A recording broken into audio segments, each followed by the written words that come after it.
할렐루야. 좋으신 아버지 하나님 고맙고 감사합니다. 오늘도 아버지 하나님 앞에 귀한 말씀을 증거하기 위하여 섰습니다. 아버지, 연약하고 부족한 저는 주님의 십자가 뒤에 가려워주시고 주의 성령의 두루마기 펴주셔서 주의 성령의 능력의 말씀만 나가게 하여 주시옵소서. 놀라운 주님의 지혜와 지식과 총명으로 함께하여 주셔서 아버지께서 기뻐하시는 원하시는 말씀이 나아갈 수 있도록 역사하여 주시옵소서. 이 말씀을 듣는 모두가 아버지의 은혜 받고 회개하고 아버지 예수님을 믿고 천국 백성이 되어 아버지 모두가 아버지 하나님 천국나라 하늘나라 갈 수 있게 하시고 땅 끝까지 복음 전파하며 선교하는 귀한 아버지 하나님의 자녀들이 다 되게 하여 주시옵소서. 감사하고 예수님의 이름으로 기도드렸습니다. 아멘. 아멘.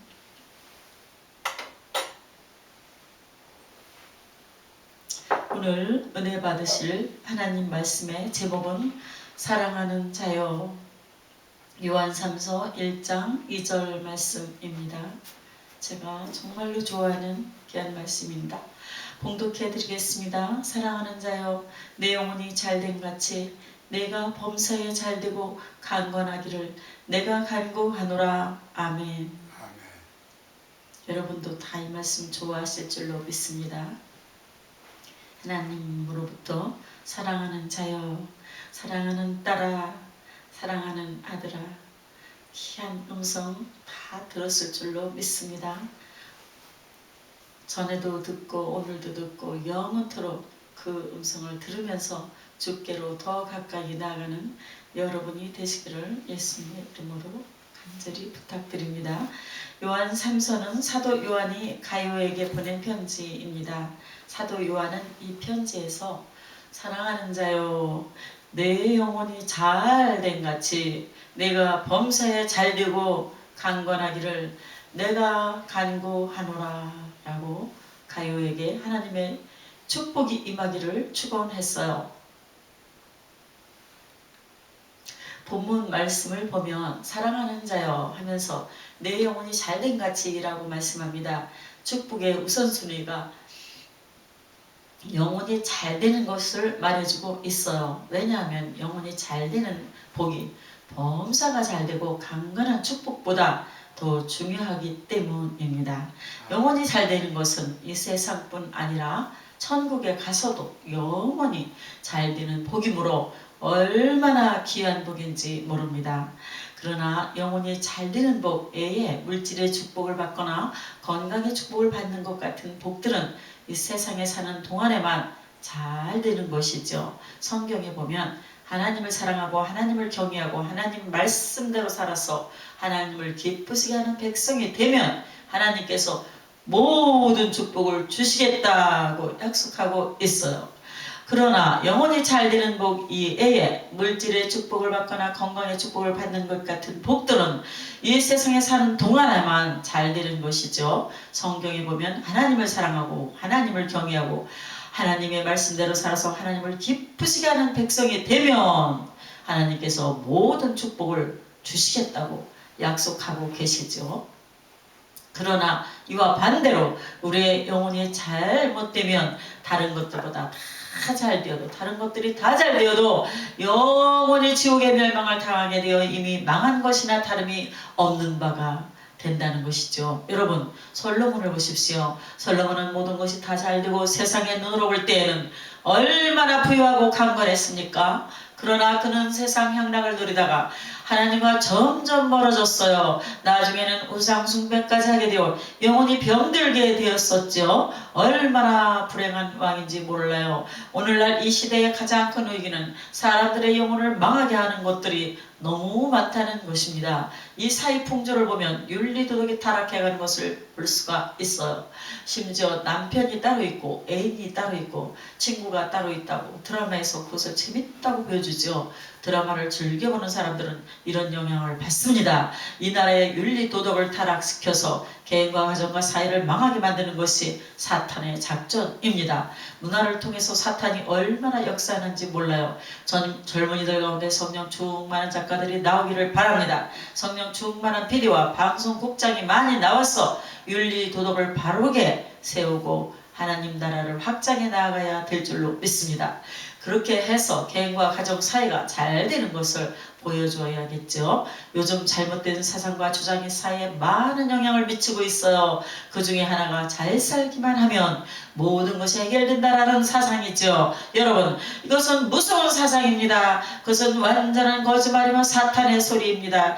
도둑질해서라도 잘 살면 되고 뇌물을 받아서라도 잘 살면 됩니까? 그것은 근본적으로 잘못된 것이에요. 잘 사는 것보다 바르게 사는 것이 더 중요하죠. 바르게 사는 운동을 일으켜야 합니다. 정의 사회가 이루어지도록 해야 합니다. 올바른 사회, 올바른 윤리도덕, 올바른 시민이 되도록 해야 합니다. 바르게 사는 것보다 더 귀한 것은 선하게 사는 것입니다. 이웃을 사랑하며 사는 것이죠. 악을 악으로 갚지 아니하고 선으로 악을 이기면서 사는 것이에요. 남에게 해를 끼치지 않고 남에게 도움을 주면서 선하게 사는 것이 가장 귀한 것이지요. 국민들이 얼마나 선한 백성으로 사느냐, 얼마나 사랑을 베풀면서 사느냐에 따라 그 나라의 수준이 결정이 되는 것입니다. 이것은 믿음이 없이는 안 돼요. 타락된 인격을 가지고서는 안 되죠. 주님을 만나지 못한 사람은 안 됩니다. 자기 명예를 위해서 이웃 돕기를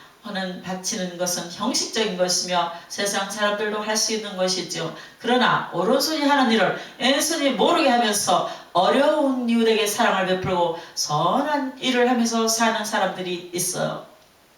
이런 사람들이야말로 주님을 만난 사람들, 믿음의 사람들, 성령 충만한 사람들입니다. 요즘 제일 걱정되는 것은 청소년들을 타락시키는 문화가 너무 발달하고 있는 것이죠. 예를 들어서 게임 중에 살인 게임이 있다고 해요. 상대편을 죽이면 이기는 것이에요. 이것을 계속 반복하면 세뇌돼서 자기도 모르는 사이에 사람을 죽일 수도 있다는 것이죠. 이렇게 되면 게임이 이렇게 잘못된 게임이 어디 있습니까? 이것은 간단한 문제가 아니에요. 이런 게임은 당장 하지 못하게 해야 합니다.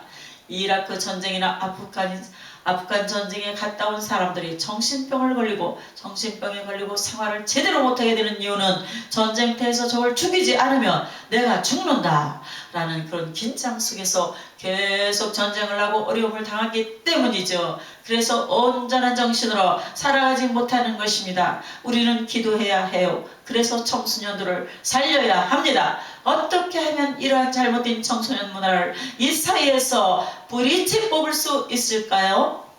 저는 생각해 보았어요. 그리고 저희 아들에게 말했어요. 많은 게임들을 보니까 서로 죽이는 게임이 많았고 그것을 재밌게 어떻게든지 죽여서 이기려고 하는 것을 많이 보았어요. 그래서 저는 아들에게 마귀를 예수님의 이름으로 죽이는 게임을 내가 만들어 보아라. 이렇게 아들에게 말했어요. 놀라운 일들이 일어날 것 같구나 그랬더니 조용히 생각에 잠기는 것을 보았어요. 능력 있는 많은 사람들이 하나님의 말씀으로 게임을 만들어서 청소년 문제도 해결시키고 땅끝까지 복음 전파되는 역사가 일어날 줄 믿습니다. 영혼이 잘 된다는 것은 하나님의 형상을 회복하는 것이에요. 인간은 타락할수록 하나님의 형상을 잃어버리게 됩니다. 마귀의 형상을 담게 되죠. 에베소 5장 9절에 보면 빛의 열매는 모든 착함과 의로움과 진실함에 있느니라 라고 기록되어 있어요. 이것은 거룩한 성품입니다. 아름다운 성품이죠. 이것이 빛의 성품입니다. 빛 대신 하나님의 성품이에요. 그러므로 빛의 열매가 우리 성품 가운데서 나타날수록 하나님이 기뻐하십니다. 하나님께서 다윗을 보시고 내 마음에 맞는 사람이라고 말씀하신 것은 다윗의 성품이 하나님의 마음에 들었기 때문이죠. 하나님께서 다윗을 왜 그렇게 사랑하시고 기뻐하시고 축복을 하셨을까요? 예수 믿는 사람들은 성품이 착해야 합니다. 요한일서 3장 10절에 보면 하나님의 자녀들과 마귀의 자녀들이 드러나나니 라고 기록되어 있어요. 하나님의 자녀인지 마귀의 자녀인지 누구나 다 알 수 있다고 합니다. 하나님의 자녀는 형제를 사랑하고 형제에게 불의를 행하지 않고 마귀의 자녀는 형제를 사랑하지 않고 불의한 짓을 합니다.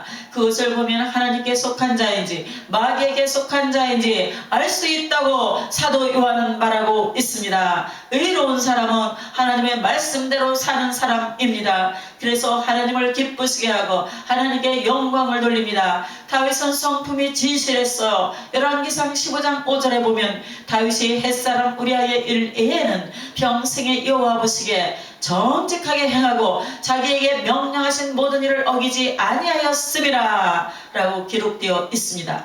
우리는 이를 통해 다윗이 얼마나 훌륭한 사람인지 알 수 있어요. 그도 인간인지라 실수할 때도 있었지만 한 사건을 제외하고는 평생 정직하며 하나님의 말씀을 어기지 않고 살았습니다. 다윗은 솔로몬처럼 방탕하다가 죄를 지은 것이 아니에요. 기도도 열심히 하는 거룩한 왕인데 어느 날 낮잠 자고 일어나 지붕에 올라가 목욕하는 여자를 보고 음욕이 생겼어요. 한순간의 잘못으로 엄청난 죄를 범하고 말았어요. 하나님은 왜 이런 일을 막아주시지 않고 내버려 두셨을까요? 교만하지 않도록 하기 위해서였어요.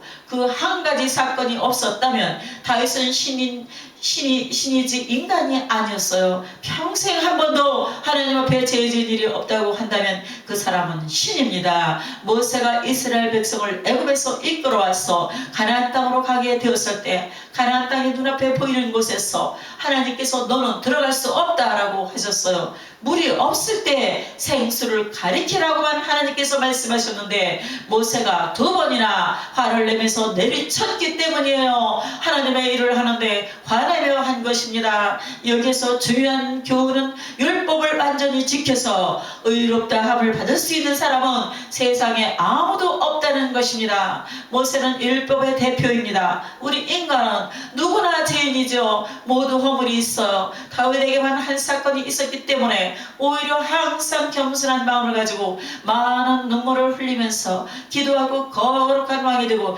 하나님의 영광을 위해 살아서 말년이 더 아름답고 좋게 되었어요. 여러분 중에 한 번도 죄를 범한 적이 없고 잘못한 적이 없다고 생각하시는 분이 있습니까? 하나님 앞에 기도 생활과 11조 주일 성수 철저히 했다고 생각하는 분이 있습니까? 그런 분이 계시다면 조심해야 해요. 우리는 사람인지라 범죄할 수 있어요. 하지만 교만해서는 안 됩니다. 제 가운데 가장 큰 죄가 교만이기 때문입니다. 교만해지면 하나님 위에 올라서려고 해요. 그때부터 하나님과는 원수가 됩니다. 교만하면 하나님이 떠나시고 은혜도 주시지 않습니다. 교만이 그렇게 큰 죄입니다. 다윗이 평생 정직하고 의롭게 산 것도 좋지만 교만해지는 것이 더 큰 일이었어요. 다윗은 단 한 번이지만 큰 죄를 범했습니다. 그렇기 때문에 항상 겸손한 마음을 가지고 교만하지 아니하고 겸손한 마음만 가지고 살 수 있도록 하나님이 방치하신 것이었어요. 여러분들 중에 약점과 부족한 부분이 있는 분들이 있습니까? 그것 때문에 겸손해진다면 오히려 하나님의 은혜와 축복을 받게 됩니다. 전화위복이 됩니다. 그런 사람들이야말로 모든 것이 합력하여 선을 이루게 됩니다. 약함이 축복이 되고 부족한 점으로 인해 더 큰 은혜를 받게 됩니다. 시편 51편 10절에 보면 다윗은 하나님이여 내 속에 정직한 마음을 창조하시고 내 안에 정직한 영을 새롭게 하소서라고 기도합니다. 시편 51편은 하나님 앞에 내 마음을 깨끗해 해달라고 회개할 때 쓴 시입니다. 잠언 2장 7절에 보면 그는 정직한 자를 위하여 완전한 지혜를 예비하시며 행실이 온전한 자에게 방패가 되시나니 라고 기록되어 있습니다.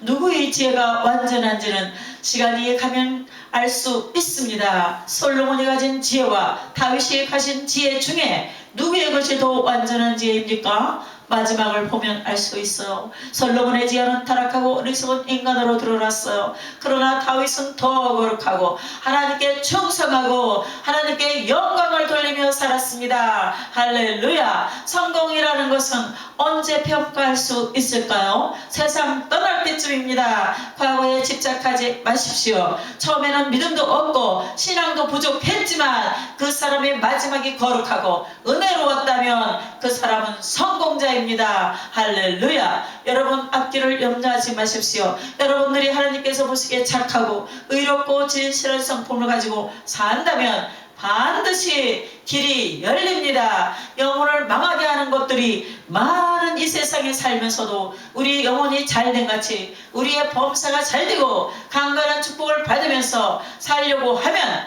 어떻게 살아야 할까요? 첫째로 항상 깨어 기도해야 합니다. 이런 사람은 믿음으로 살 수 있습니다. 은혜 가운데 살 수 있습니다. 절대 망하지 않습니다. 다니엘을 보십시오. 어떤 일이 생겨도 날마다 하루에 3번씩 정한 자리에서 정한 시간에 예루살렘을 위해 기도했어요. 하나님은 다니엘을 끝까지 책임지셨습니다. 나라가 바뀌고 환경이 바뀌어도 하나님은 다니엘을 끝까지 높이고 귀하게 사용하셨어요. 성도 여러분, 항상 깨어 기도하시기 바랍니다. 그래서 다니엘과 같은 축복을 받으시기를 축원합니다. 할렐루야.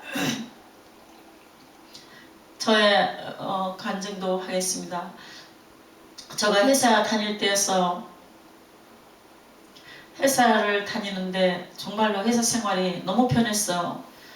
하는 일이 너무 쉽고, 그래서 정말 시간도 많았고, 그래서 뭐 영어 사전과 영어 책과 제가 좋아하는 책들을 많이 갖다 놓고 많이 보고, 시간도 많으니까 이과 저과 많은 친구들 찾아다니기도 하고 많이 그랬는데, 그런 것을 또 회사에서 싫어하지 않고 굉장히 좋아하고 막 키워주려고 하고, 더 이렇게 자꾸 또한 1년에 한 번씩 시험이 있는데 시험을 치러서 성진도 시켜주려고 하고 막 노력했어. 저를 잘 봤나 봐요.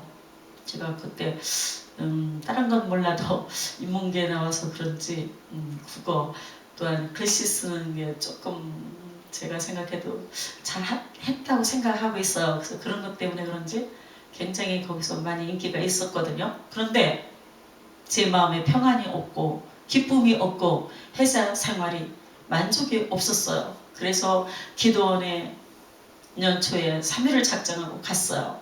하나님한테 물어보러 갔죠. 하나님, 제게 주신 사명이 무엇입니까?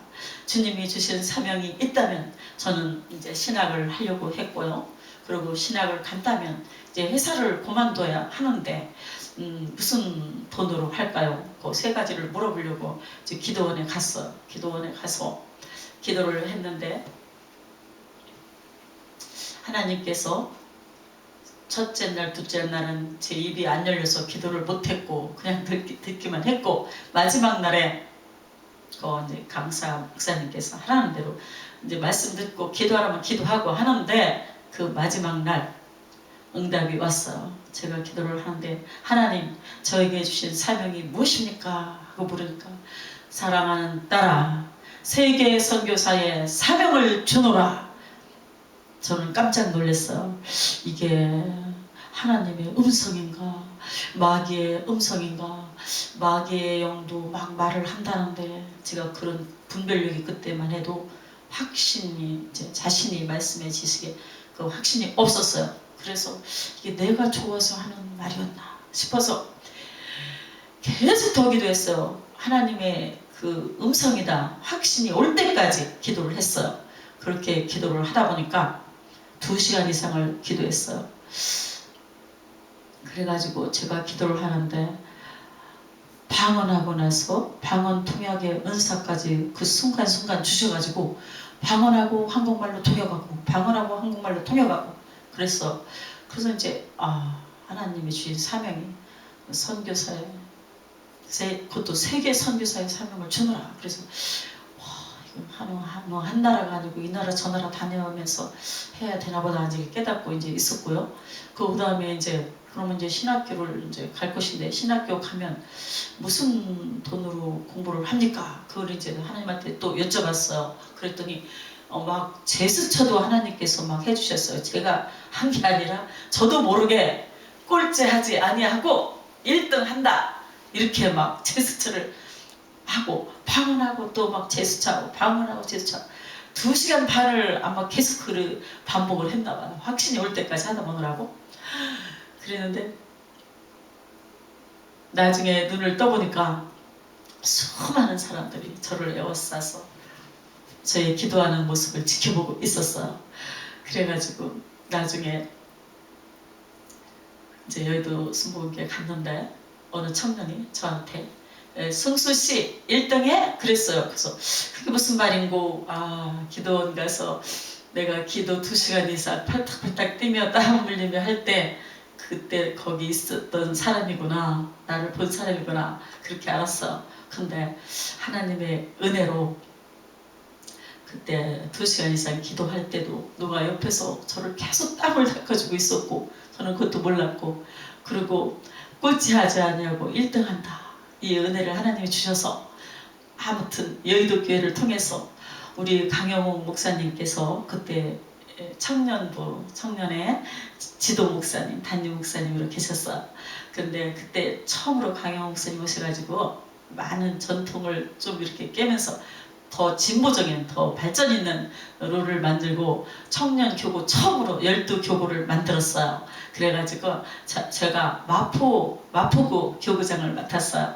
12교구가 있었는데 제가 마포구를 맡았고, 그런데 우리 강영호 목사님이 너무 기도와 강영호 목사님의 사례비까지 사모님한테 갖다 주지 아니하고 다 그냥 청년도를 해서 쓰고, 그리고 우리 장학금도 다 이렇게 하나님을 통해서 할 수 있도록 강 목사님께서 다 밀어주시고 도와주셔가지고 졸업할 때까지 장학금을 타면서, 장학금만 주셨나요?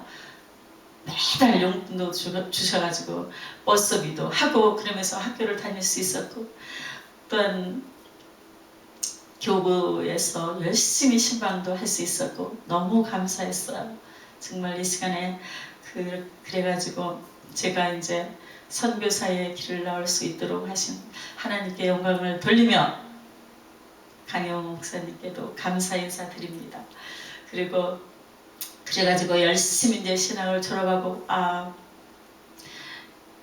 선교사의 꿈을 가진 남편감이 없더라고요. 그 당시만 해도. 그래가지고 그래, 선교사의 꿈을 가진 남편감이 없고 목사가 되겠다는 남자들은 많은데, 그러면 나는 결혼하지 않고 그냥 나 혼자 나가서 선교사로 나가고, 하나님이 뭐 40도 주고 50도 주고 짝을 주시면 결혼하되 안 주시면 안 하고, 이렇게 마음을 먹으니까 결혼에 대한 불안이 없어졌어요.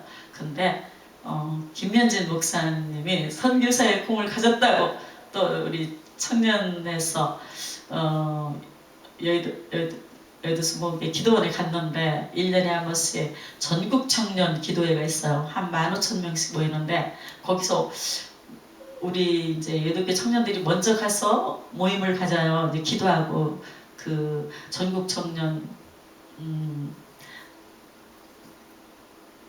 이제 선교대회를 할 그 준비를 하는 거죠. 그런데 김면진 목사님이 선교사로 나아가는 꿈을 가졌다. 그래가지고 이제 김면진 목사님이 이제 저의 남편으로 이제 뽑힐 수 있게 하나님이 또 기도하는 건데 역사하셔서 이제 결혼을 하게 되었고, 그리고 또 이제 조영기 목사님 사모님 생신 때, 그때 김현지 목사님이 대교구장이 됐을 때였어요. 사모님 모임이 대교구장 사모들 모임으로 이렇게 해마다 있었는데, 그때 조영기 목사님 오셔가지고 외국에 나갔어라 그래요. 그런데 저도 모르게 손이 번쩍 올라갔어. 그래가지고 나중에, 그러고 이제 잊어버렸는데 그걸 조영기 목사님은 기억하고 계셨었나 봐요. 제 이름을 적어놨었나 봐요. 저는 전혀 모르는 생각이 이제 잊어버렸는데, 나중에 김현지 목사님 대국장 이제 신나게 막 열심히 할 때였어요. 이제 위에서 오셨어요. 누가 남미 에콰도르에 갈고 그랬어. 그럼 어느 두 분을 거쳐왔는데 안 간다고 그랬대요. 그런데 우리는 예스하고 날 보내소서, 날 보내소서 하고 에콰도르에 선교를 갔어요. 그래가지고 5년을 에콰도르에서 선교를 하고, 또한 하나님의 또한 명령에 순종하여 또 오늘 미국까지 이렇게 와서 보스턴에서 30년을 주로 학생들, 유학생들이 많았어요. 학생들 선교를 많이 했고, 정말 선교하는 동안 정말 어려웠어요. 처음에는 무엇을 먹을지 무엇을 입을지, 자녀들을 용돈도 없고 자녀들을 어떻게 먹여 살릴지 그런 것도 하나도 뭐가 되어 있지 않았었어요. 그래가지고 한 2년은 이제 한국으로부터 선교원금을 많이 받았어요. 일가 친척, 부모, 형제, 또 교회 모든 많은 분들, 아는 분들한테 그래가지고 2년은 살았는데 더 이상은 미안해서 선교원금을 보내달라고 못하겠더라고요. 그래서 일도 좀 한 적이 있었고 그랬는데 정말 어떤 때는 죽을 것 같이 힘들 때가 많이 있었어요. 내가 땅을 밟고 있는지 허공에 있는지 어디에 있는지 알 수가 없을 정도로 이 생활의 고통이 너무 많을 때가 있었어. 왜 그러냐면 어른들이 안 계시고 학생들만 있으니까 한국에서 올 때 가져온 뭐 만불 이런 게 금방 다 써져요. 학생들이니까 금요일날 뭐 피자 사줘야죠. 주일날 밥 해줘야죠. 막 또 생활해야죠. 이러다 보니까 금방 없어지고 몇 번 쫓겨나기도 하고 집세를 못 내서 그랬는데 정말 죽을 것 같이 어려울 때가 너무너무 많이 있었는데 그런데도 걱정이 안 됐어요. 왜 그랬을까요? 하나님이 선교사로 사명을 주셨는데 여기까지 오게 하셨는데 완전히 하나님께 순종하며 살았는데 앞으로도 하나님이 다 살려주시겠지. 무조건 믿는 믿음이 있었어요. 뭐가 보여서가 아니에요. 정말 들리는 것도 없고 보이는 것도 없고 손에 잡히는 것도 없지만 무조건 믿는 그 믿음이 있었어요. 그래서 무조건 믿고 살았는데 오늘까지 정말 하나님께서 살려주셨고 자녀들도 내가 용돈을 주지 못하지만 하나님께 기도했어요. 하나님, 저 한국에서 오는 유학생들 정말 잘 사는 유학생들 저렇게 잘 쓰고 잘 살는데 아버지 이 선교사의 자녀 이 2명도 책임지세요. 쟤네들보다 못 살았어야 되겠으니까 제가 못 주지만 하나님이 직접 주십시오. 이렇게 기도했어요. 근데 하나님이 그 기도는 너무 응답이 빨랐어요. 그래가지고 직접 퍼부어 주시는데 정말 그 부유한 자녀들 이상으로 부유하게 해주셨고 직접 퍼부어 주셔서 정말 좋은 대학에서 공부도 너무너무 잘하게 해주셨고 풀장학금 받고 다닐 수 있게 해주셨고 그런 것을 보았습니다. 하나님께서 그러니까 하나님 뜻에 먼저 순종하면 영혼이 먼저 잘 되면 범사는 잘 되고 강건하게 되는 그런 역사가 오늘의 말씀처럼 일어날 줄 믿습니다. 여러분 저뿐 아니라 여러분들도 지난날 또한 오늘 너무너무 어려운 분 계십니까? 여러분 의심하지 마세요. 지금까지 하나님이 함께 하신 여러분 오늘도 앞으로는 더 멋지게 하나님이 역사하시고 복을 내려 주실 줄로 믿습니다. 조금도 염려하지 마시고 걱정하지 마시고 힘내세요. 무조건 믿으세요. 그게 정말 강한 믿음입니다. 정말 좋으신 하나님께서 우리들의 영혼이 잘 되면 건강하고 범사가 잘 되는 것은 자동이에요. 오르메리. 걱정하지 마세요. 하나님의 놀라운 축복 받아 누리면서 땅끝까지 복음 전파하는 그러면서 선교하는 여러분, 저와 여러분이 다 되시기를 간절히 부탁드립니다. 할렐루야. 사도 바울은 쉬지 말고 기도하라고 말했습니다. 데살로니가전서 5장 17절에요. 사무엘은 나는 너희를 위하여 기도하기를 쉬는지를 여호와 앞에 결단코 범하지 아니하고 선하고 의로운 길을 너에게 가르칠 것인지이라고 말했어요. 항상 깨어 기도하는 사람은 은혜 받을 기회가 많습니다. 그러므로 항상 깨어 기도할 때 영혼이 잘 되고 영혼이 잘된 같이 범사가 잘 되고 강건한 축복을 받게 됩니다.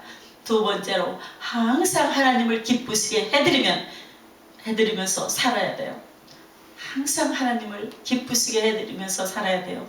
내가 손해나는 것 같고 내가 미치는 것 같지만 항상 하나님을 기쁘게 해드리며 내가 기뻐하며 감사하면 하나님께서 놀라운 축복으로 넘치게 해주실 줄 믿습니다. 어떻게 사는 것이 하나님을 기쁘게 하며 사는 것일까요? 첫째로 믿음으로 살아야 합니다. 히브리서 11장 6절에 보면 믿음이 없이는 하나님을 기쁘시게 하지 못하나니 하나님께 나아가는 자는 반드시 그가 계신 것과 또한 그가 자기를 찾는 자들에게 상 주시는 이심을 믿어야 할지니라 라고 기록되어 있습니다. 하나님께서 믿음의 사람들을 왜 기뻐하실까요? 그 이유는 믿음이 좋아질수록 믿음이 커질수록 하나님을 사랑하게 되기 때문입니다. 요셉이 하나님의 기뻐하시는 자가 될 수 있었던 이유는 누가 보든 안 보든 하나님이 하지 말라는 죄는 범하지 않았기 때문이에요. 아무리 노예가 되고 환경이 어렵게 되었다 하더라도 요셉은 아무렇게나 살지 않고 하나님 앞에 죄 짓는 것은 하지 않았어요. 그러므로 하나님께서 함께 하실 수밖에 없는 것이었죠. 다니엘도 마찬가지입니다. 포로로 잡혀갔어도 우상 앞에 제사 지낸 음식은 먹지 않았어요. 왕이 주는 진미와 포도주이지만 우상 앞에 제사 지내고 먹는 음식인지 알고 그 음식은 절대 먹지 않았어요. 우상 숭배를 하지 않는 것은 물론 제사 지낸 음식까지도 먹지 않았기 때문입니다. 그러니 하나님께서 얼마나 기뻐하셨을까요? 믿음의 사람들은 하나님의 뜻대로만 살려고 그렇게 했어요. 믿음의 사람들은 기도를 해도 하나님의 뜻대로 기도했어요. 내가 원하는 대로 이렇게 해주세요, 저렇게 해주세요 하는 기도가 아니었어요. 제가 우리 강영원 목사님의 설교를 들으면서 은혜 받은 것이 바로 그거였어요. 내가 원하는 대로, 저는 내가 원하는 대로 기도를 많이 했어요. 하나님 이렇게 해주세요, 이렇게 축복해 주시고 이렇게 되게 해주세요. 그런 기도를 너무너무 많이 했었는데 강영원 목사님의 설교를 페이스북에서 읽으면서 아 그렇구나, 그렇게 기도하면 안 되는구나. 하나님의 뜻이 무엇입니까? 하나님의 뜻대로 되는 거, 하나님 뜻대로 되기를 그것을 놓고 기도하는 것이 정말 기도라는 것을 알았어. 우리는 기도를 해도 하나님의 뜻대로 기도해야 됩니다. 하나님께서 내가 못하기를 원하시는지 그거를 찾아내야 돼요. 그래가지고 순종해야 합니다. 그렇게 하면은 무엇보다 하나님께서 넘치는 축복을 하나님으로부터 받습니다.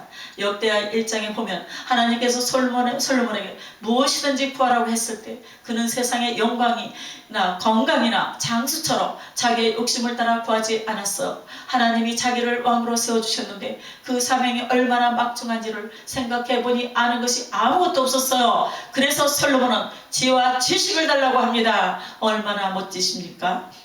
여러분들도 지혜와 지식을 달라고 기도하세요. 그렇게 기도하면 올바르게 판단하고 올바르게 나를 다스리게 해달라고 솔로몬은 했는데 그 기도가 하나님 마음에 맞았다고 했어. 이것이 믿음으로 구하는 기도입니다. 하나님의 마음에 꼭 드는 기도를 하니 하나님께서 지혜만 주셨나요? 부와 영광까지 주셨어요. 저와 여러분도 그러한 기도하는 모두가 되기를 바랍니다. 하나님 앞에 기도할 때 지혜로운 기도를 하시기 바랍니다.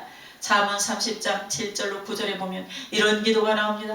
내가 두 가지 일을 주께 구하였사오니 내가 죽기 전에 내게 거절하지 마옵소서. 헛된 것과 거짓말을 내게서 멀리 하옵시며 나를 가난하게도 마옵시고 부하게도 마옵시고 오직 필요한 양식으로 나를 먹이시옵소서. 혹 내가 배불러서 하나님을 모른다 여호와가 누구냐 할까 하오며 혹 내가 가난하여 도둑질하고 내 하나님의 이름을 욕되게 할까 두려워하나이다. 이 얼마나 아름다운 기도입니까?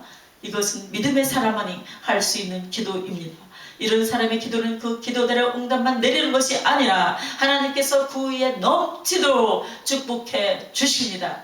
믿음의 사람들은 하나님을 위해 살다가 받는 핍박을 영광으로 생각했어요. 그러므로 하나님이 기뻐하십니다. 아멘 할렐루야. 둘째로 하나님을 위한 소원과 꿈을 가지고 살아야 합니다. 많은 사람들은 욕심을 가지고 자기를 위한 소원과 꿈을 가지고 살아가고 있어요. 그러나 믿음의 사람들은 하나님을 사랑하기 때문에 하나님을 위한 소원과 꿈을 가지고 살아요. 우리가 이렇게 살 때 하나님이 함께해 주실 줄로 믿습니다. 그러므로 하나님을 위한 소원과 꿈이 이루어지게 되고 하나님이 영광을 받으시게 되는 것이에요. 그런 소원과 꿈은 자기만 해도 복을 받습니다. 그러한 소원과 꿈을 가지기만 해도 복을 받습니다. 하나님이 기뻐하시고 축복해 주셔요. 여러분 어려울 때일수록 어려움만 생각하지 마시고 하나님을 바라보시기 바랍니다. 하나님을 위한 소원과 꿈을 가지시기 바랍니다. 빌립보서 2장 13절에 보면 너희 안에서 행하시는 이는 하나님이시니라. 자기의 기쁘신 뜻을 위하여 너희에게 소원을 두고 행하게 하시나니 라고 기록되어 있습니다. 하나님이 기뻐하시는 일이 생각났을 때에는 바로 행하십시오. 하나님이 기뻐하시는 뜻을 이루고 영광을 받으시기 위해서 그 사람에게 특별한 좋은 생각을 넣어주시는 것입니다. 하나님이 주시는 소원을 우리가 행하면 하나님께서 기뻐하실 뿐만 아니라 함께 해주시고 축복해 주셔서 하나님의 기뻐하시는 뜻을 이루게 될 것입니다. 아멘. 할렐루야. 셋째로 좋으신 하나님 되심을 찬양하며 살아야 해요. 시편에 보면 다윗은 하나님이 얼마나 좋으신 하나님인가를 자세히 언급하면서 하나님을 찬미하며 하나님께 영광을 돌렸어요. 우리가 좋으신 하나님을 찬양하면서 살 때 하나님은 영광을 받으실 줄로 믿습니다. 이런 사람들에게 하나님께서 영원히 잘되게 하시는 축복을 부어 주십니다. 찬양 드리시겠습니다. 찬양하라 내 영혼아, 찬양하라 내 영혼아, 내 속에 있는 것들아 다 찬양하라. 경배하라 내 영혼아, 경배하라 내 영혼아, 내 속에 있는 것들아 다 경배하라. 감사하라 내 영혼아, 감사하라 내 영혼아, 내 속에 있는 것들아 다 감사하라. 사랑하는 여러분, 여러분의 영혼이 잘 될 뿐 아니라 범사가 잘 되고 건강하게 되는 주님의 축복이 넘쳐나게 되기를 주님의 이름으로 축원합니다. 아멘. 할렐루야.